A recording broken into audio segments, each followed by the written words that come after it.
Existe um investimento simples, eficiente e acessível, mas que a maioria dos assessores de investimento não vai te recomendar nunca. Sabe por quê? Porque não paga comissão. Simples assim, direto e reto, essa é a verdade. Assessores e gerentes que trabalham nesse modelo de comissionamento, commission-based, não ganham nada te indicando esse ótimo ativo. Então a maioria vai acabar te oferecendo produtos com taxas mais altas, cheios de complexidade que, como políticos, geralmente prometem muito e entregam pouco. Então, quando na realidade existe uma alternativa muito mais simples que poderia te trazer um desempenho superior ao de 90% dos investidores da Bolsa de Valores. Então, quem já é de casa, deixa o like nesse vídeo. Se você está chegando aqui pela primeira vez, seja muito bem-vindo. Eu sou Badu Vieira e no vídeo de hoje a gente vai falar sobre isso. Mas antes de falar sobre esse investimento, você precisa entender que ele depende de você para te trazer os melhores resultados possíveis. Então imagine o seguinte, você tem todo o seu dinheiro concentrado em um único ativo, um único setor. Então mesmo que seja um bom investimento no longo prazo, se algo dá errado, seu patrimônio despenca, pode ser que você não suporte continuar investindo. Então, por outro lado, se você diversifica, o risco ele fica muito mais controlado. Né? E o que isso tem a ver com esse investimento que eu vou te falar aqui hoje? Isso tem a ver o seguinte, tudo, basicamente tudo. Esse ativo ele pode ser uma opção incrível para a sua diversificação. Até mesmo para uma boa parcela da sua carteira, dependendo do seu perfil e dos seus objetivos. Mas, como todos os investimentos do mundo, ele também não vai fazer milagre sozinho. Então, Asset Allocation é o nome do jogo. Se você simplesmente investir todo o seu patrimônio nesse ativo, sem pensar na distribuição correta entre outros tipos de ativos e classes de ativos também, pode ser que você não colha os frutos que você espera e que você poderia, entendeu? Então é por isso que eu sempre falo aqui nos vídeos do canal, a alocação bem feita é o caminho para o pequeno investidor. É o caminho mais seguro para o pequeno investidor, para o grande também, na verdade. Né? Se você combinar esse ativo com uma estratégia que envolve outros tipos de investimento, como ações, renda fixa, ações pagadoras de dividendos, você vai estar construindo uma carteira sólida e preparada para diferentes cenários e ciclos econômicos, até mesmo a nível global. O ativo que eu estou te falando aqui, presta atenção, é um ETF que replica o desempenho das maiores empresas da maior economia do mundo, dos Estados Unidos, mas que é negociado diretamente na nossa Bolsa de Valores. Você já deve ter ouvido falar dele, eu estou falando do IVVB11. Mas cuidado, esse vídeo aqui está só começando e tem coisa que você pode não saber, talvez você não saiba o que eu vou te falar aqui. Fica comigo. O que eu vou te falar ainda nesse vídeo aqui? Por que dificilmente assessores vão te recomendar isso para você espontaneamente? Por quê e o que eles podem recomendar? Como que esse investimento funciona? Por que ele pode ser o tempero, inclusive, que falta na sua carteira, mesmo que você, a princípio, ache que não faz tanto sentido assim para a sua estratégia? E se é o momento certo para você comprar IVVB11? Porque, meus amigos, fazer aportes regulares e manter um percentual do seu patrimônio em IVVB11, isso é simples, prático e funciona pra caramba. Mas se você esperar assessores de investimento te recomendarem fazer dollar cost averaging em ETF ou até mesmo em ações, você corre o sério risco de morrer esperando. Dollar cost averaging é o quê? Os aportes regulares ao longo do tempo, sem tentar acertar o time. Dificilmente vai ser essa estratégia que vão te recomendar e te indicar. Primeiro porque depois que as taxas de corretagem caíram muito, o incentivo para o assessor orientar o cliente a comprar ativos de renda variável com foco no longo prazo, sem ficar girando a carteira, praticamente acabou. Só quem é muito ético ou os que trabalham no modelo de FII fixo vão fazer isso aqui. É assim que a remuneração funciona. E para você entender é o seguinte, a remuneração do assessor ela tem que vir de algum lugar. Então se você investe num fundo de ações, ela vem da taxa de administração. Mas se você compra ações ou ETFs, não tem isso, não existe. Então, antes a taxa de corretagem era maior, mas depois que a pressão aumentou para essa redução na taxa de corretagem, por conta da concorrência do mercado, aí eles começaram a se virar para rentabilizar esses clientes, né, com esse perfil de renda variável, com foco mais no longo prazo, de outras formas. Eu não sei se alguém aqui vai se lembrar e se já investia, mas logo depois que as corretagens caíram drasticamente, aí começaram a aparecer aquelas carteiras automatizadas. Foi logo quando essas corretagens começaram a diminuir e caíram. E a proposta era que a sua carteira vai fazer as alterações necessárias automaticamente, sem precisar você se preocupar nada, de acordo com uma carteira recomendada por especialistas, por analistas do mercado com muita experiência, só para você colocar o investidor para pagar a corretagem de mesa muito mais cara com essas estratégias. E tem várias outras formas de se fazer isso, de se rentabilizar mesmo com corretagens que não são mais tão altas assim. Então talvez também já tenham te oferecido o lançamento de call e put coberta, porque aí quando você é exercido, você também paga uma corretagem de mesa bem mais alta, enfim.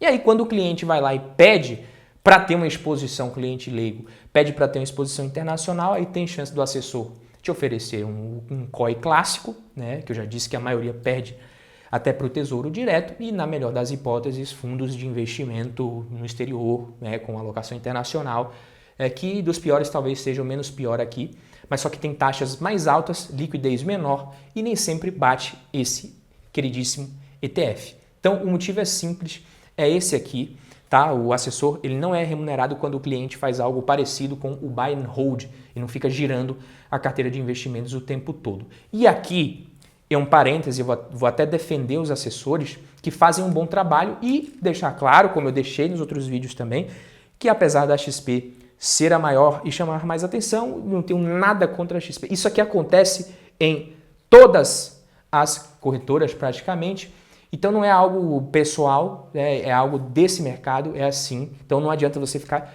criticando e condenando instituições, você tem que condenar o sistema, que é assim que funciona. Obviamente tem problemas, é claro. Muitos colocam o lucro acima do cliente, mas não são todos, não são todos.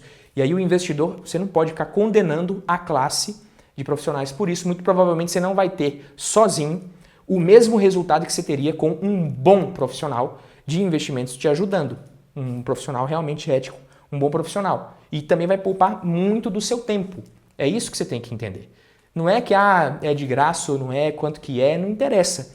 Porque se você, por exemplo, tem o hábito de almoçar ou de jantar 2 vezes por semana fora de casa, num restaurante, você também não acha ruim do cara estar te cobrando lá o dobro do preço por um prato que, se você fizesse na sua casa, seria muito mais barato. Não é isso que você está preocupado. Você está preocupado com a experiência, com o tempo.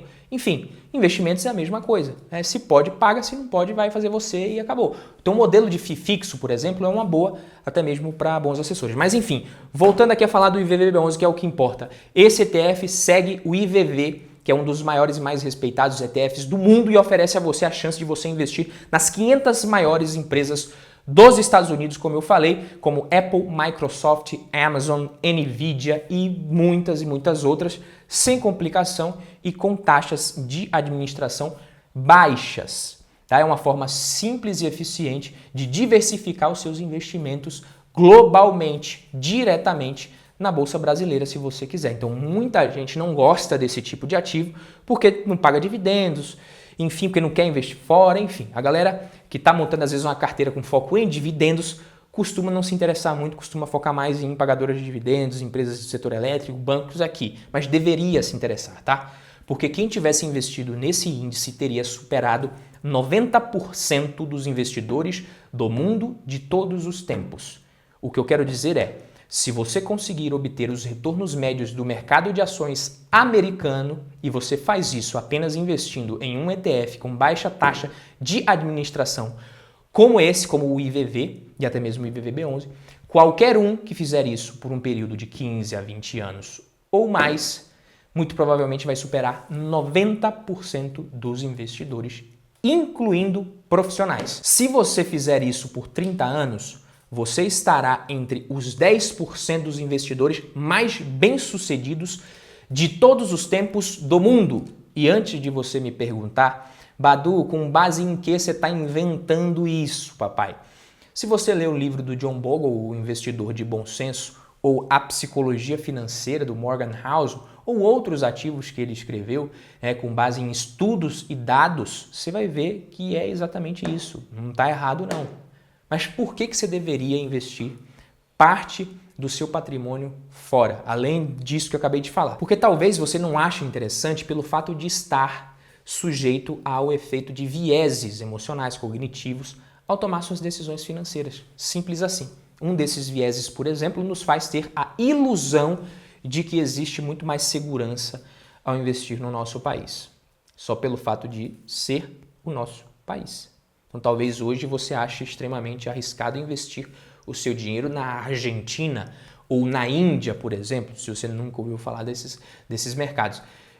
Eu acho difícil você nunca ter ouvido falar, mas se você nunca parou para analisar, né? Mas com certeza os próprios argentinos não acham tão arriscado investir lá quanto você. E o retorno da Bolsa da Índia vem sendo bem maior do que o do Ibovespa. Se você pegar um investidor neutro, principalmente que está num país de primeiro mundo, ele vai te falar que a China está bem mais atrativa do que aqui. E talvez investidores da Índia ou até da Argentina achem que investir no Brasil é que é muito arriscado, que é coisa de doido. E também estão muito certos. Tá? Eu não estou falando que não é para você investir no Brasil, que é para você colocar. Se você quiser fazer isso, você nem vai estar fazendo um mau negócio. Mas que a gente pode virar uma Argentina da vida nos próximos anos, isso é terrorismo demais, não acredito. Mas muito provavelmente, a maioria dos investidores em Bolsa de Valores do nosso país se sentiria mais segura com 100% do patrimônio no Brasil do que com 100% do patrimônio nos Estados Unidos. O que não faz absolutamente o menor sentido do ponto de vista racional. E aí é que tá. Historicamente, né, é bem mais seguro você investir, mais rentável, investir nos Estados Unidos do que no Brasil. E aí você pode me perguntar, Badu, você está querendo dizer que é para eu tirar tudo daqui e investir tudo nos Estados Unidos? Também não estou te falando isso, porque talvez não dê certo. Tá? O que vai te fazer ser um investidor de sucesso é justamente equilibrar as coisas, como diria mais uma vez o Morgan Housel, equilibrar o racional com o que é razoável. Segundo ele, ser razoável nos investimentos é melhor até do que ser 100% racional. Então esse ativo, ele é para quem pensa em investir no longo prazo. Não adianta você querer investir nele esperando retorno rápido, né? Porque ele é para quem sabe esperar e acredita no poder do tempo nos investimentos. E quando eu falo de racional é o seguinte, por mais que faça mais sentido do ponto de vista racional você investir tudo nos Estados Unidos, às vezes para você ter 30%, 40% lá e o resto aqui, vai ser melhor ter 25% lá, é o que vai funcionar melhor para você. Então, o que você tem que fazer é o que vai funcionar melhor para você. Pronto, e acabou. Tá? E fora que, apesar de ter subido muito nas últimas décadas, o mercado americano também já ficou períodos longos no 0 a 0 e até mesmo em queda. Além disso, o IVVB11 não deve ser o único investimento da sua carteira. Muito provavelmente não é esse o seu perfil. Ele pode ser parte de uma estratégia maior, como eu falei, com ações, renda fixa, no Brasil até mesmo, outros ativos do mercado imobiliário, enfim. A ideia aqui é diversificar e proteger o seu patrimônio em diferentes cenários, entendeu? Essa é a ideia. Então a escolha entre investir no IVVB11 aqui no Brasil ou diretamente no IVV nos Estados Unidos também depende de vários fatores, varia de acordo com o perfil de cada investidor, com o tamanho do patrimônio. Inclusive investir diretamente no IVV nos Estados Unidos traz algumas vantagens, possibilidade de você ter acesso a taxas de administração menores, porque aqui você vai pagar a taxa do IVVB11 e a taxa do IVV. Investindo diretamente, você elimina uma taxa. Só que é preciso você ficar atento com outros custos, complicações que vêm junto com tudo isso. Por exemplo, você terá que lidar com taxas adicionais para transferir o dinheiro para o exterior, além da burocracia de você ficar reportando investimentos para a Receita Federal no Brasil, tal e coisa, etc. Outro ponto também crítico, que muitos investidores às vezes não se tocam na hora que estão começando, é a sucessão patrimonial. Se você investe diretamente, dependendo do tamanho do patrimônio, em ativos americanos, você vai estar sujeito a um imposto bem brabinho, que pode chegar até a 40% do valor dos ativos, né, a depender do montante total investido na sucessão patrimonial. Então, se algo acontece com o investidor, os herdeiros têm que pagar essa chulapa de imposto de 40%. No IVVB11, como é negociado aqui, esse tipo de preocupação é menor, já que a sucessão vai seguir as nossas regras, não é tão alta assim a tributação. Por isso é muito importante você considere esses aspectos, esses fatores antes de decidir onde que você vai colocar o seu dinheiro, mas a exposição lá é importante, independente da forma. Com relação ao momento certo, não existe a hora certa de você comprar um ETF como o IVVB11. Anota aí.